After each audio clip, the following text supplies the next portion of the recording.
A gente está aqui com o Eduardo Ferrari, que é o atual presidente da 57ª Subseção Guarulhos, exercício 2019-2021.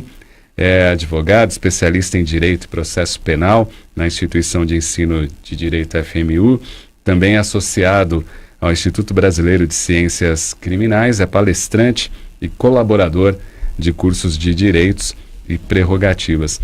Eu tenho alguns amigos advogados e sempre vejo eles colocando nas redes sociais e nos seus sites essa questão de prerrogativas. O que significa isso, Eduardo? Prerrogativas direitos e prerrogativas são a base da advocacia. Não se fala em advocacia se você não puder fazer prevalecer os direitos e prerrogativas que são inerentes e diretamente ligadas ao cidadão, ao assistido, aquele que o advogado representa.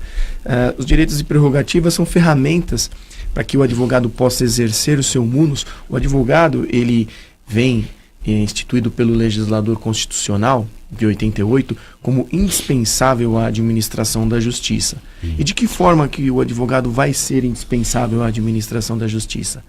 Porque o Estado é poderoso.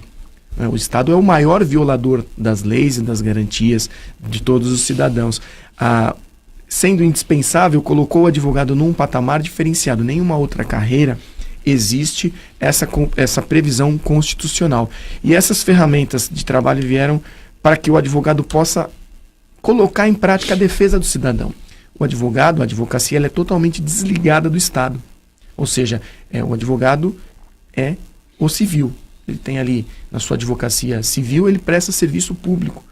E ele tem ali a obrigação de desempenhar o munus público, a defesa da cidadania e da Constituição Federal.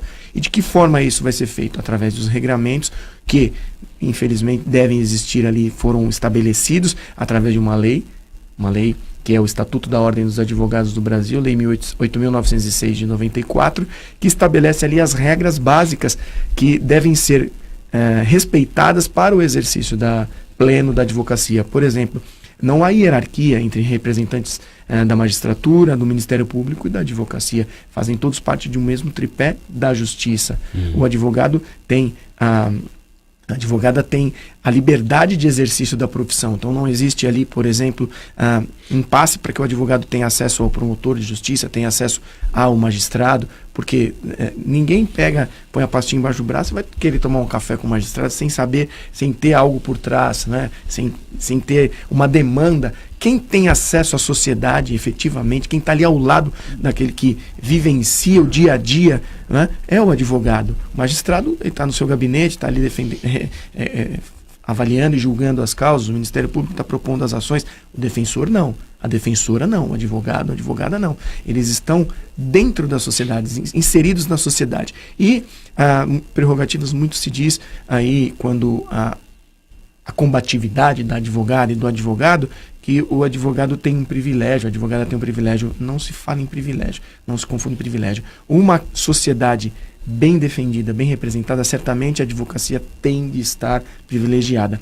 Nas grandes nações, a advocacia é muito respeitada. Por quê? Porque falando em advocacia, estamos falando de cidadania. Bacana isso. E como é que está sendo o seu trabalho aí à frente da OAB Guarulhos e para esse ano aí, o que você pode adiantar para os nossos ouvintes, telespectadores? Nós temos aí bastante trabalho, né? São 5 diretorias, 27 comissões, em total de 500 pessoas ali envolvidas diretamente, sem contar aquelas que não são envolvidas diretamente. Nós tínhamos à frente e líderes, né, de uma instituição, temos sempre que nos preocupar com os problemas naturais da sociedade. Por exemplo, durante as nossas andanças na campanha, nós detectamos uma necessidade premente de nivelar a estrutura de trabalho entre homens e mulheres. Hoje, são mais mulheres inscritas em Guarulhos do que homens, né, doutora Elaine? Verdade. E no Estado ainda não é maior, mas o número é paritário. Só que na prática, você não encontra essa paridade. Você sempre encontra homens à frente de grandes cargos, de grandes lideranças. Nossa preocupação é trazer a mulher para o mercado de trabalho, trazer a mulher para a instituição. Não por demérito do homem, muito pelo contrário.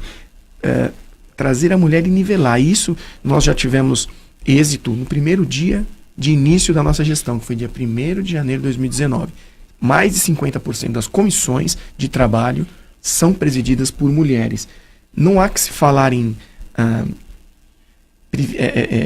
desenvolvimento das pessoas se você não dá oportunidade. Não há que se falar em meritocracia se você não coloca ali a oportunidade para que a pessoa possa desenvolver sua atividade. E a gente percebe que há, sim, tanto que é histórico, a mulher tem sempre o salário menor, mesmo cargo, mas às vezes o salário menor. As oportunidades muitas vezes são maiores para os homens. Então, nós, como instituição, a ideia é educativa, ou seja, colocar que a mulher deve ocupar o espaço dela.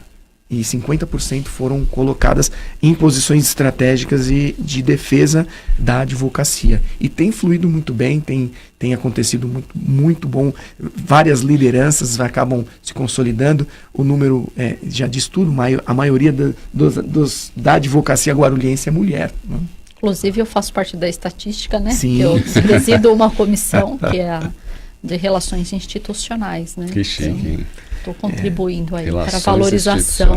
E a relações institucionais, a Comissão de Relações Institucionais, é justamente o início do contato da Ordem dos Advogados do Brasil, Guarulhos, com as instituições, sejam elas quais forem.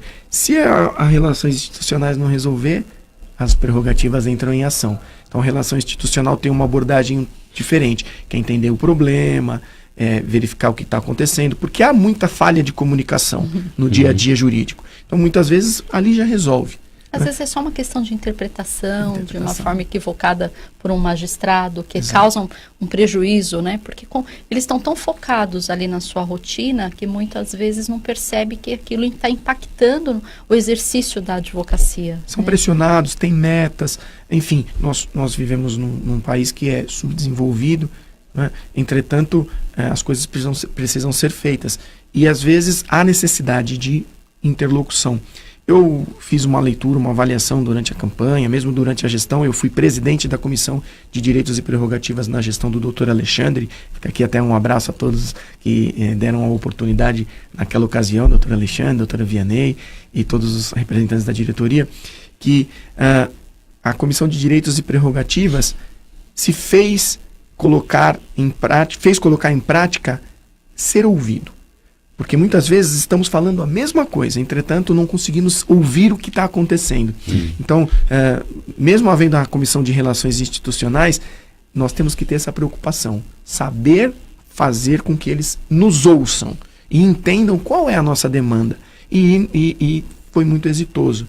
Evidente que durante o percurso ali algumas ações contundentes tiveram que ser feitas. Nós fizemos uma ação, juntamente apoiado com o presidente Dr. Alexandre na ocasião, que acabou finalizando com a remoção compulsória de uma magistrada aqui de Guarulhos, que sistematicamente violava direitos e garantias do cidadão e também violava as prerrogativas. Então foi uma ação que mobilizamos a categoria.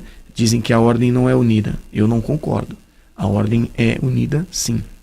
Veja, nós exercemos esse mistério e não temos ali... Tem uma série de fatores que complicam a ideia da união. Mas se você analisar friamente e objetivamente, a Ordem dos Advogados do Brasil, os advogados e as advogadas são unidos. Nós mobilizamos cerca de 150 pessoas que estiveram presentes no dia de uma correição extraordinária. Isso fez acender a luz vermelha, nem amarela, para o Tribunal de Justiça, que olhou e falou, alguma coisa está errada ali.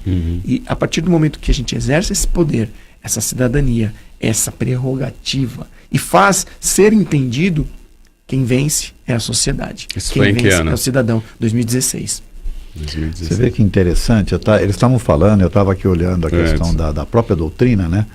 Você vê aí nessas atitudes, nessas atividades que eles estão tendo, a aplicação de leis que foram descritas lá na segunda parte do Livro dos Espíritos, lei de sociedade, lei de igualdade, lei de justiça, amor e caridade. Exatamente. E são as leis divinas e naturais. Então, e é uma questão de compreendendo essas leis, né? Saber colocá-las De forma a ser útil para a sociedade, né?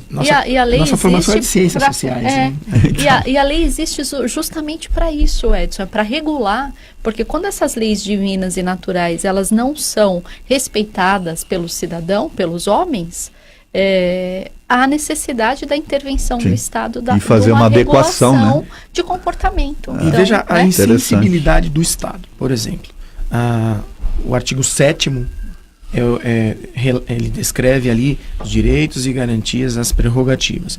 Aí, de tanto ocorrerem violações, acrescentaram o 7º-A, que é focado diretamente à mulher. Então, olha só as dificuldades que a advogada enfrentava antes de surgir a lei. Passar por um detector de metais estando grávida. Não precisa estar escrito na lei que ela não pode.